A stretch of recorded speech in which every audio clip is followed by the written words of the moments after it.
On va filer à Moscou, retrouver là-bas. Il y a de la neige, c'est pas le même scénar. Hein. Dominique Derda, qui ce matin a choisi de revenir, bonjour Dominique, sur les commémorations de la fin du siège de la ville de, j'allais dire Saint-Pétersbourg. À l'époque, on l'appelait Leningrad, c'était pendant la Seconde Guerre mondiale. Des commémorations qui sont toujours importantes en Russie, avec là encore un énorme défilé militaire, Dominique.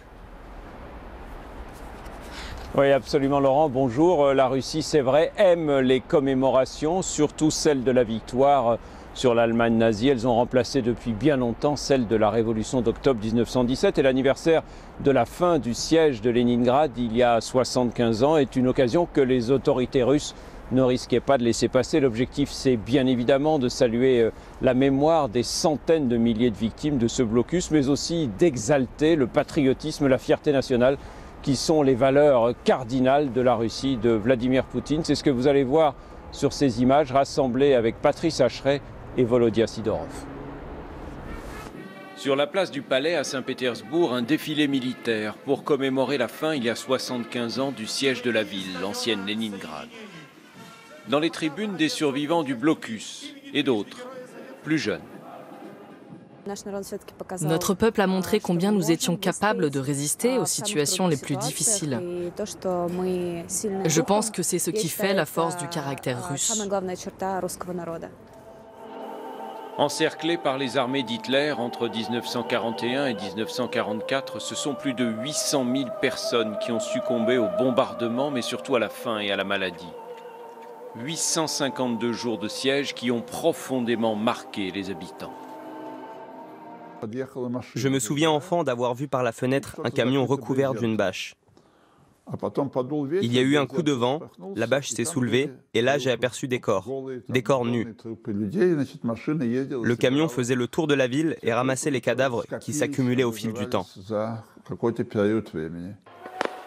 Aux abords de la ville, des passionnés en uniforme et avec des armes d'époque. Ils rejouent dans la neige et le froid la libération de Leningrad par l'armée rouge. Nous venons ici à nos propres frais, depuis de nombreuses années pour participer à cette reconstitution historique. C'est une étape importante dans l'étude du siège de Leningrad, de la façon dont il a été brisé et de l'héroïsme du peuple soviétique. Le président russe Vladimir Poutine est né après la Seconde Guerre mondiale. Mais son frère aîné est mort durant le siège. Il est enterré dans ce cimetière de Piskaryovskoye aux côtés de centaines de milliers d'autres victimes civiles et militaires. 186 fosses communes, une gigantesque nécropole. En Russie, le souvenir de la Seconde Guerre mondiale et de la victoire sur l'Allemagne nazie est toujours aussi présent aujourd'hui. Entretenu plus que jamais par le pouvoir et enseigné avec ferveur dans toutes les écoles.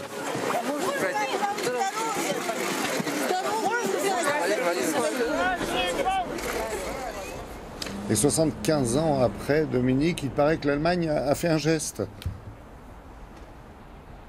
Oui, absolument, Laurent. Un chèque de 12 millions d'euros qui vient d'être signé par l'Allemagne. Il est destiné à la rénovation, à la modernisation d'un hôpital pour les anciens combattants, les survivants du blocus de Leningrad, j'allais dire Saint-Pétersbourg, et également pour la création d'un centre de rencontre russo-allemand. Les relations entre les deux pays, entre l'Allemagne et la Russie, sont particulièrement mauvaises depuis plusieurs années. Ça n'a rien à voir avec la Seconde Guerre mondiale. Ça date de l'annexion de la Crimée par la Russie en mars 2014 et aussi de plusieurs cyberattaques qui ont été attribuées à des hackers russes, des cyberattaques contre le Parlement allemand et contre le gouvernement de la République allemande.